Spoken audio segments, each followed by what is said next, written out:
श्राद्ध पक्ष में अपने पितरों का श्राद्ध करना, उनके प्रति श्रद्धा अर्पित करना, इससे क्या होता है? हमारे परिवार के पूर्वज जब प्रस्थान कर जाते हैं, तो प्रस्थान करने के बाद जब ठाकुर जी के सन्मुख वे पहुंचते हैं, तो ठाकुर जी उनको अपने निजलोक में निवास दे देते हैं। तब ठाकुर जी से हमारे ही वे जन जाकर के प्रार्थना करते हैं, हे नाथ, मेरे बच्चे, मेरी बहुएं, मेरे बालक, ये सब लोग मेरे से बहुत प्रेम करते थे, बहुत स्नेह करते थे। अब तो मेरा संबंध इनसे टूट चुका है, पर फिर भी नाथ मैं बस इतनी कृपा आपसे चाहता हूं कि इस परिवार पर कृपा बनाए रखना। हमारे पितृ जाकर के ठाकुर जी से हमारी प्रार्थना करते हैं कि आप इन पर कृपा बनाए रखना ठाकुर जी। ठाकुर जी कहते हैं, अच्छा तुम इतनी इनकी जो है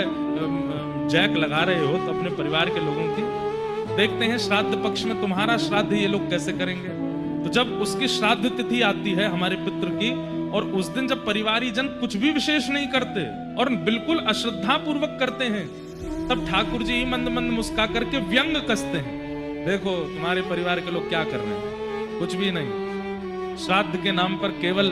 खाना पूर्ति जैसी कर रहे हैं, और तुम इन्हीं की हमसे प्रार्थना कर रहे थे कि इन पर कृपा बनाए रखना, इन पर अच्छे रखना, इनको भला रखना। तब हमारे पितृ नाराज नहीं होते, दुखी हो जाते हैं। वे कहते हैं, ठाकुर जी